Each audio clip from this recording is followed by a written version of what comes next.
Comment avoir des abdos? Comment avoir les tablettes de chocolat, les fameuses tablettes de chocolat, le 6-pack comme on dit, voilà. C'est à la mode en ce moment, hein, les tablettes au chocolat, mais il y a même les filles qui veulent absolument des tablettes au chocolat, ce qui est un peu bizarre parce que normalement une femme, vous avez un petit peu plus de masse grasse autour du corps, ce qui est normal, hein. Mais bon, comment avoir, est-ce qu'il faut faire des tonnes de crunch? Vous savez, le crunch, tac, tac, des répétitions comme ça à n'en plus finir, comme moi quand je faisais un petit peu de boxe quand j'étais jeune, tac, tac, on n'arrêtait pas. Est-ce qu'il faut faire ça? Est-ce que c'est le meilleur moyen pour avoir ce ventre plat et en plus bien dessiné? Alors, la réponse est tout simplement non, et c'est ce qu'on va voir dans cette vidéo. On va voir surtout pourquoi c'est pas ça et qu'est-ce qu'il faut faire. Qu'est-ce qu'il faut faire pour essayer de se rapprocher de ces tablettes de chocolat? Alors c'est parti. En fait, quand si vous voulez des tablettes de chocolat, je m'adresse surtout aux garçons sur ce coup-là, parce que les femmes, moi je déconseille de viser la tablette de chocolat pour les femmes. Ça veut dire que vous avez un taux de masse grasse qui est vraiment très faible. Alors ça peut aller chez une femme jeune, très sportive, mais franchement, ça veut dire que le taux de masse grasse est quand même en dessous de la norme. Voilà. Pour un homme, c'est tout à fait possible. Le truc, c'est qu'on les a, les tablettes de chocolat. Elles existent, elles sont juste sous la couche de graisse naturelle qu'on a sur le ventre. Elles sont là, donc elles ne demandent qu'à apparaître. D'ailleurs, vous avez peut-être déjà remarqué, chez certains ados qui font même pas tellement de sport, mais qui sont très secs, et puis on voit un petit peu les tablettes de chocolat qui sont dessinées. Voilà. Donc en gros, pour avoir des tablettes de chocolat, elles sont là. Elles ne demandent qu'à apparaître, il n'y a pas besoin de faire des tonnes et des tonnes et des tonnes de crunch.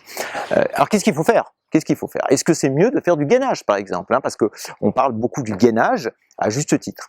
Alors déjà, oui, c'est mieux à mon sens que le crunch pour plusieurs raisons, et notamment pour les femmes, parce que le crunch a tendance à pousser les organes vers le bas, donc c'est pas très bon, surtout pour les femmes. Et puis d'une manière générale, le gainage, c'est top, c'est isométrique comme on dit, c'est-à-dire qu'il n'y a pas de raccourcissement musculaire, ni d'élongation musculaire, c'est vraiment isométrique. Le gros avantage du gainage, c'est que ça active notamment le muscle transverse, qui est le muscle du ventre plat. Et on y reviendra dans une autre vidéo, mais c'est vraiment le muscle qui va vous permettre de garder les viscères là à l'intérieur. En plus, le gainage a un gros avantage sur la posture. Quand vous faites du gainage ventral et d'ailleurs dorsal aussi, vous allez avoir moins mal au dos, vous aurez une meilleure posture, d'accord? Maintenant, est-ce que ça veut dire qu'il faut faire des tonnes et des tonnes de gainage, c'est-à-dire des défis genre, voilà, chaque jour je vais me faire 20 minutes de gainage? Non, non, ça sert à rien. C'est pas pour ça que vous aurez les abdos si vous avez du gras par-dessus. Donc comment faire pour avoir le ventre plat et les abdos? L'alimentation. Commencez par travailler sur l'alimentation, commencez par avoir une alimentation à index glycémique bas, à réduire le nombre de glucides un petit peu, progressivement, regardez ce que ça donne, et puis enclencher ce processus de manger plus sainement, avec moins de malbouffe, et vous allez perdre des kilos, et donc le ventre va dégonfler, déballonner, et puis au bout d'un certain temps, si vous faites en plus régulièrement un petit peu de gainage, alors la quantité du gainage c'est quoi? C'est 2-3 fois par semaine, c'est top, et pas besoin d'en faire des tonnes, hein. Vous faites 1-2 séries, 3 séries, comme vous voulez, 2 fois par semaine ça va déjà très bien, parce que ça va vous donner ce soutien vraiment au niveau de ce que les anglo-saxons appellent le corps, c'est-à-dire le centre du corps, voilà, ça le dit, mais ça s'écrit autrement, hein, C-O-R-E. Voilà.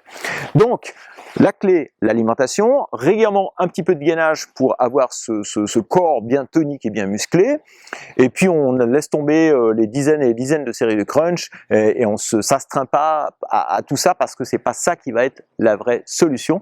Tout est planqué là-dessous, tout est planqué sous la petite couche qu'on a là. Voilà, c'est ce que je voulais vous dire dans cette petite vidéo, mais faites quand même du gainage, ça c'est très bien, mais pas besoin de vous rendre malade avec ça. C'est pas ça qui va être donc la solution. Par rapport à l'alimentation, je vous ai préparé un petit e-book, un petit livret PDF qui est juste sous la vidéo, vous pouvez le télécharger, il vous donne vraiment les bases déjà d'une alimentation saine et santé. Et puis moi je vous dis abonnez-vous à la chaîne bien sûr, likez si vous avez aimé cette vidéo, à très bientôt, ciao.